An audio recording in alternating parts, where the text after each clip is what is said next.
बिस्मिल्लाहिर्रहमानिर्रहीम। Next Islamic political thoughts के अंदर हमारे पास आते हैं शाह वलीउल्लाह साहब। चलिए देखते हैं इनको क्विकली जो है इनकी फ़िलासफ़ी क्या कहती है। देखिए, सबसे पहले तो हम ये समझें कि जो हम बार बार बात करते आए हैं कि भाई जो फ़िलासफ़ी है उसका जो ताल्लुक़ है वो फ़िलासफ़र से है, और जो फ़िलासफ़र है एक्चुअली उसका ताल्लुक़ जो है वो अपने ज़माने से होता है। क्योंकि फ़िलासफ़र जो कुछ लिखता है जो उसकी फ़िलासफ़ी होती है वो एक्चुअली में क्या होता है, एक रिफ्लेक्शन ऑफ थाट होती है, या उस ज़माने की एक रिफ्लेक्शन हमें नज़र आती है उसके थॉट्स के अंदर। कि हम देखते हैं जो फ्रेंच रेवोल्यूशन था उस ज़माने के जो फ़िलासफ़र्स गुजरे हमें उनमें वही चीज़ें नज़र आईं।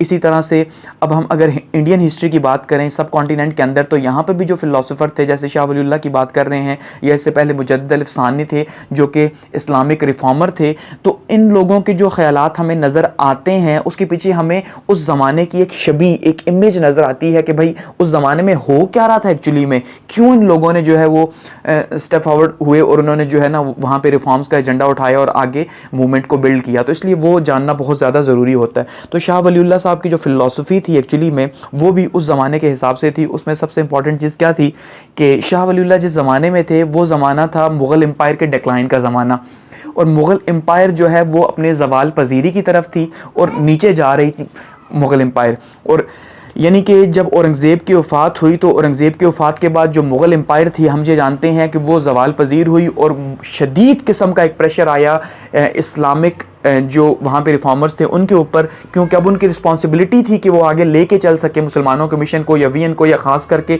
औरंगज़ेब ने जो पिछले 27 सालों में जो कुछ किया था वो बहुत ज़्यादा इंपॉर्टेंट था उसको आगे लेके चलना, क्योंकि औरंगज़ेब एक मजहबी दिमाग रखते थे। तो उस हिसाब से उन्होंने जो अपनी तरफ से जो कोशिश की थी एक इस्लामिक सोसाइटी को रिफॉर्म करने की, वो या उसको आगे लेके चलना, और ऐसे में साथ में मराठे जो हैं वो उनके अटैक्स को रोकना या वो जो कर रहे थे, तो ऐसे में बहुत ज़्यादा टफ था इस्लामिक रिफॉर्मर्स के लिए कि वो सामने आए फ्रंट लाइन पे और फ्रंट लाइन पे आके लीड करें।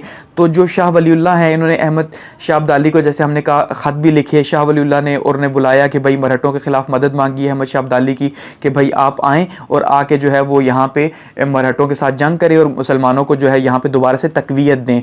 इन्हीं के बुलाने पर वो आए भी, इवन जंग भी हुई, लेकिन उस टाइम पर हिंदुस्तान के हालात जो हैं वो कुछ ज़्यादा बेहतर नहीं थे।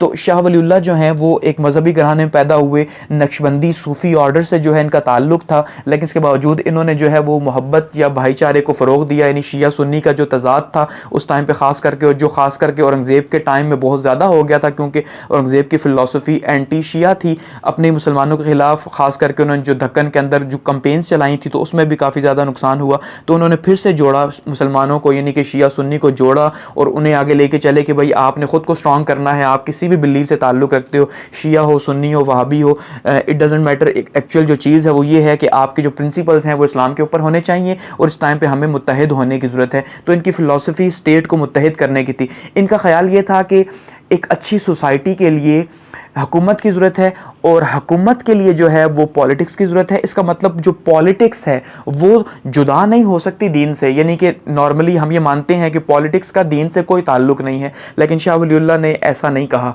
बल्कि उनका ये मानना था कि जो मज़हब है और जो सियासत है ये एक साथ जुड़े हुए हैं, ये जुदा हो नहीं सकते। और हकीकत यही है। इकबाल का भी आगे हम यही फ़िलासफ़ी देखेंगे कि उन्होंने भी यही बातें की कि जो मज़हब और जो सियासत हैं वो तो जुड़े हुए हैं, क्योंकि एक अच्छी जो हुकूमत है वही मज़हब को प्रोटेक्ट कर सकती है, या ऐसे ग्राउंड्स जो है वो दे सकती है, जो ग्राउंड्स जो हैं जिनके ऊपर आगे जाके जो है वो एक अच्छी स्टेट बिल्ड हो सकती है। तो इसलिए इन्होंने सियासत की अहमियत पे जोर दिया और सियासत के अंदर लोगों को वापस लेके आए और मुसलमानों को एक जगह पे इकट्ठा किया, और दोबारा से उनके रिवाइवल के लिए जो है वो सारी की सारी कोशिशें की।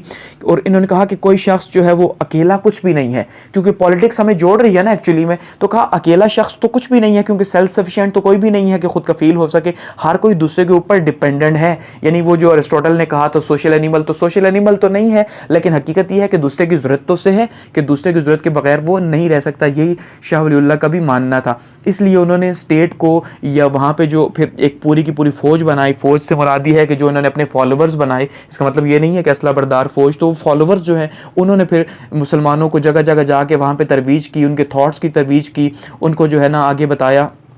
इस तरह से हुआ क्या कि मुसलमान दोबारा से इकट्ठे हुए, उनको दोबारा से सोचने का मौका मिला, या वो जो तसबस का एक टाइम था उस टाइम में इन्होंने निज़ाम को जोड़ के रखा। टैक्स को के ऊपर बहुत ज़्यादा फोकस किया कि भाई अगर आप टैक्स नहीं देते तो स्टेट नहीं चल सकती, यानी कि वो तमाम चीज़ें जो एक स्टेट के लिए ज़रूरी होती हैं उनके ऊपर जो है इन्होंने ज़ोर दिया। इसी तरह इस्लामिक रेवोल्यूशनरिज्म के ऊपर बात की, इसी तरह से मॉडर्न इस्लाम के ऊपर बात की। अब मॉडर्न इस्लाम से मुराद हरगिज़ लिबरल इस्लाम की हम बात नहीं कर रहे। मॉडर्न इस्लाम से मुराद ये है कि इस्लाम में भी अब जिद्दत आ गई है उनके ख्याल में कि उस टाइम पे अब इस्लाम को भी जदीद करना था, तो उसके लिए जुड़ना ज़रूरी था।